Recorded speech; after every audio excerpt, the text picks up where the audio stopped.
It's been almost 25 years since Nickelodeon premiered their Nicktoon series, The Wild Thornberrys. But this year marks the 20th anniversary of this family's first feature length motion picture. Let's talk about The Wild Thornberrys movie right now. Big D's Entertainment Rankings and Reviews.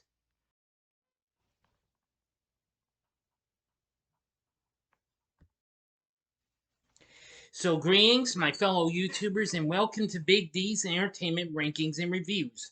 My name's Noel, better known to you as the Big D, and this time around, I bring to you a review of the 2002 Emmy adventure film, The Wild Thornberrys Movie, released by Paramount along with Nickelodeon Movies, and produced by Klasky Supo, who, of course, worked on the actual series. The film was directed by Kathy Malkassian and Jeff McGrath. The film follows the leading character, young Eliza Thornberry, on her quest to save a cheetah cub named Tally from ruthless poachers.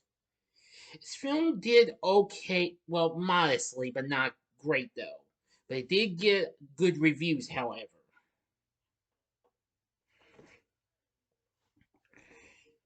Anyway, yeah.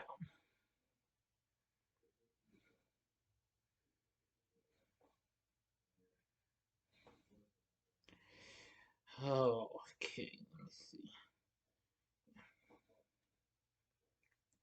So, and of course, the film's based on Nickelodeon's 1998 to 2004 animated series of the same name. Alright, let's get into the story. Eliza Thornberry plays with a family of cheetahs in East Africa's Kenya after their mother, Akela, puts her in charge of the cubs. When Eliza accidentally strays too far from the cheetah's home, poachers kidnap one of the cubs, Tally. Eliza is determined to save the cub, causing her older sister Debbie to tell her family about Eliza's antics. Excuse me, everyone. This prompts her caring but straight-laced grandmother, Cordelia, to send Eliza to a boarding school in London for her safety, much to Debbie's dismay, since Debbie wanted a normal life. Upon arriving, Eliza discovers that her pet chimpanzee, Darwin, stowed away in her suitcase. He attempts to blend in, but gets himself and Eliza in trouble. After having a dream in which Shaman Manyambo tells her to save Tally, Eliza convinces her roommate Sarah Wellington to buy plane tickets for her and Darwin to return to Africa. While taking a train from Nairobi, they encounter an injured male rhinoceros who was shot at the river by the same poachers who kidnapped Tally. They jump off the train to save the rhino with the help of veterinarians Bree and Salome Blackburn. Meanwhile, Debbie is left alone with her feral adoptive younger brother Donnie at their convey, while their parents Nigel and Mary Ann go to film a solar eclipse at Tembo Valley. Eliza returns to the convey for supplies and has a small confrontation with Debbie, who demands to know why Eliza ran away from London and gave up her chance for a normal life. Eliza locks her in a cage, but Debbie escapes and pursues her, Darwin, and Donnie. Cordelia and her husband, Colonel Radcliffe, try to find Eliza and take her back to London before Nigel and Marianne find out. However, they meet up with Nigel and Marianne to inform them of Eliza's escape. They also begin searching for the three and Debbie. Darwin, Eliza, and Donnie meet a gorilla who mentions seeing people setting up a fence across Tembo Valley. They then run into the Blackburns again, and Eliza concludes that the poachers are targeting the elephant herd traveling through the valley. Later, the trio are invited to spend the night at the Blackburns' RV, but the next day they find Tally inside the RV. The Blackburns reveal their true agenda as the poachers and capture them, revealing that the fence is electrified. Eliza and Darwin have a falling out, with Eliza angrily telling Darwin to be quiet for once. Meanwhile, Debbie meets a local Mbui Sorry if I mispronounce this. It's been some time since I last saw the film. A boy named Bucko, who is sent by his village elders to assist her. The two reach the Blackburns' RV, but Sloane holds Debbie hostage after she reveals she's Eliza's sister. When Sloane threatens to kill Debbie if Eliza doesn't tell him how she discovered their plan, Eliza admits it was because of her ability to talk to animals. And to make matters worse, a storm comes and takes away Eliza's powers while the Blackburns flee, and Eliza, Debbie, Darwin, and Donnie plus Tally ride a log on the river. Alright, now for the final act and the ending. As always, you know the procedure. You have 5 seconds to stop this video. Go to the description box below and fast forward to the time below. If you've seen the movie already, please continue.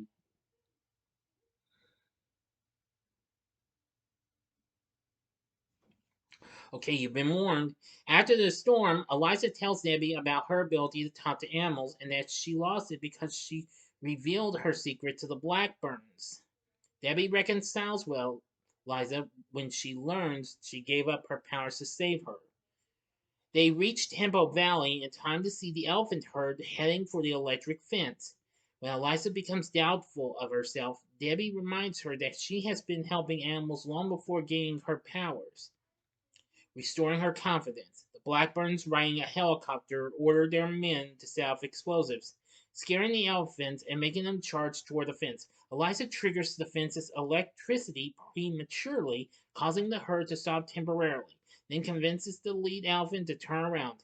Infuriated, Sloane throws Eliza into a river and attempts to shoot the elephants. But they pull the Blackburn's helicopter out of the air by its rope ladder and destroy it, causing Sloane and Bree to fall. Eliza nearly drowns until Shaman Mayambo saves her. He praises her for saving the elephants, using her heart instead of her powers. As a reward, he returns her powers, on the condition that Debbie will also keep Eliza's powers a secret. Following the eclipse, the Blackburns have survived the fall and are arrested by rangers. Eliza reconciles with Darwin and reunites with her family, who decide not to send her back to boarding school since she saved the elephants. Boko returns to his village, keeping Debbie's watch as a memento. The Thornberrys return to the savannah, where Eliza reunites Tally with his family. Eliza tells Debbie she will turn into a baboon if she reveals Eliza's secret, much to her anger, and in the process finds a group of baboons. Nigel and Marianne are filming. Oh boy. And one of them activates the radio, which plays music that the Thornberrys and the baboons dance to. End of story.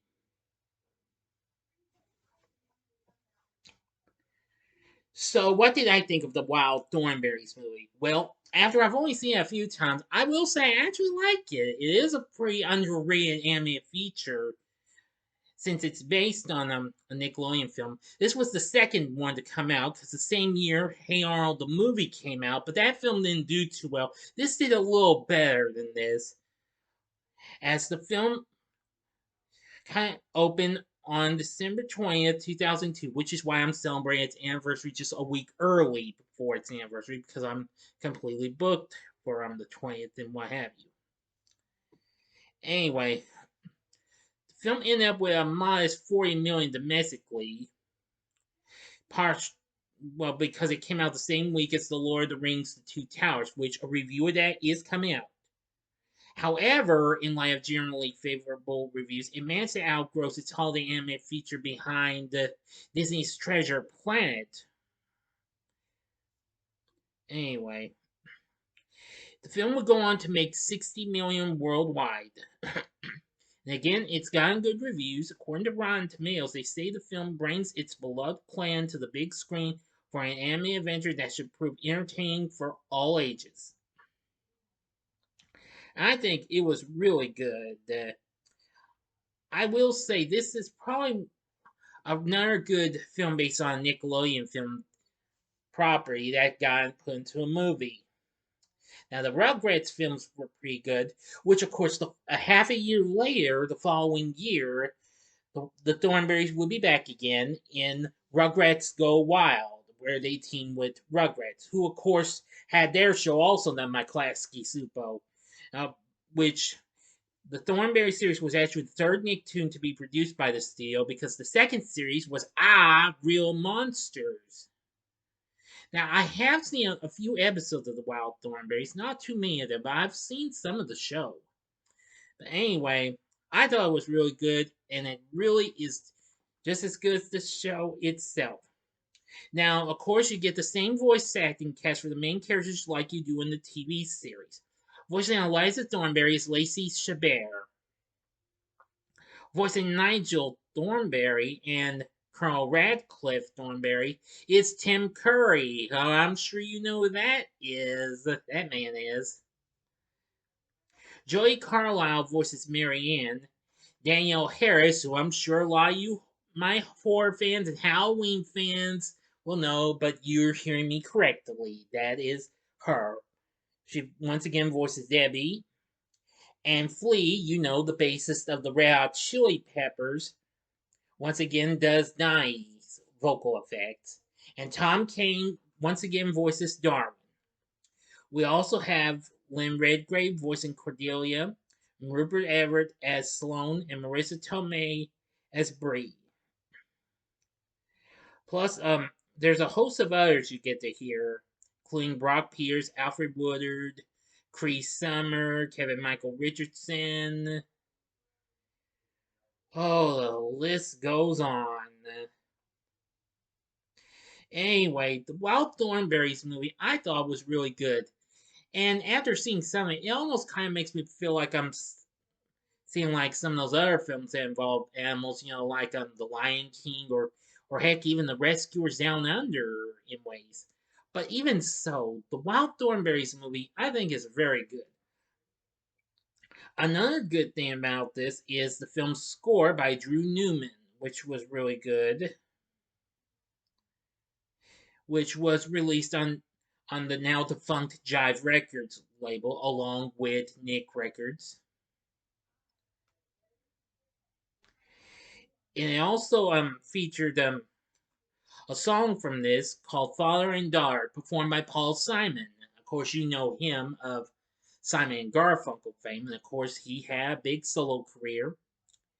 And it went on to win an Academy Award for Best Song, as well as the Golden Globe Award for Best Original Song. So that was really good. And of course, there would also be a video game, but unfortunately, it only got released on Game Boy Advance and the PC from THQ. Yeah, who were trying out various games based on Nickelodeon tunes like crazy. And I know a lot of people don't like that company's games, not even into their later years. Oh well. But anyway, the Wild Thornberrys movie is definitely good. It's got the same great characters you know from the show, plus a few new ones. Great score, a great song from Paul Simon, and a real good story as well, which was written by Kate Boutilier. Boutilier. I'm sorry if I mispronounced that name too. So overall, would I recommend the Wild Thornberrys movie to y'all? I would say yes, definitely. If you're a big fan of this show, or if you're just into some of the Nicktoons films, if you're curious about it, I'd say definitely go for it.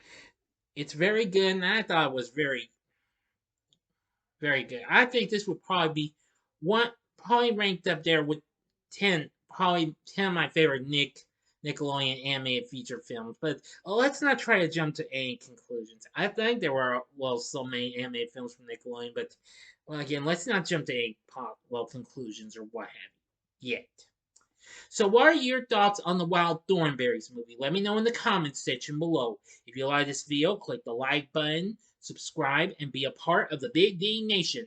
Join me next time when I bring to you a review of another film that's got an anniversary this year, and that's Alvin and the Chipmunks. Thanks for watching, and if you like this, consider checking out my reviews for some of these other Nickelodeon films, and it's going to be on the 3 that I've actually mentioned them by the same guys who did the Wild Thornberrys. The upper left-hand corner is my review of the Rugrats movie. The upper right-hand corner is my review of Rugrats in Paris the movie. And the bottom left-hand corner is my review of Rugrats Go Wild. And the bottom right-hand corner is the button you can click to subscribe if you like rankings and reviews on movies, TV, music, video games, etc. Then I'm your guy. Thanks for watching. Until next time, I'm the Big D saying, see ya.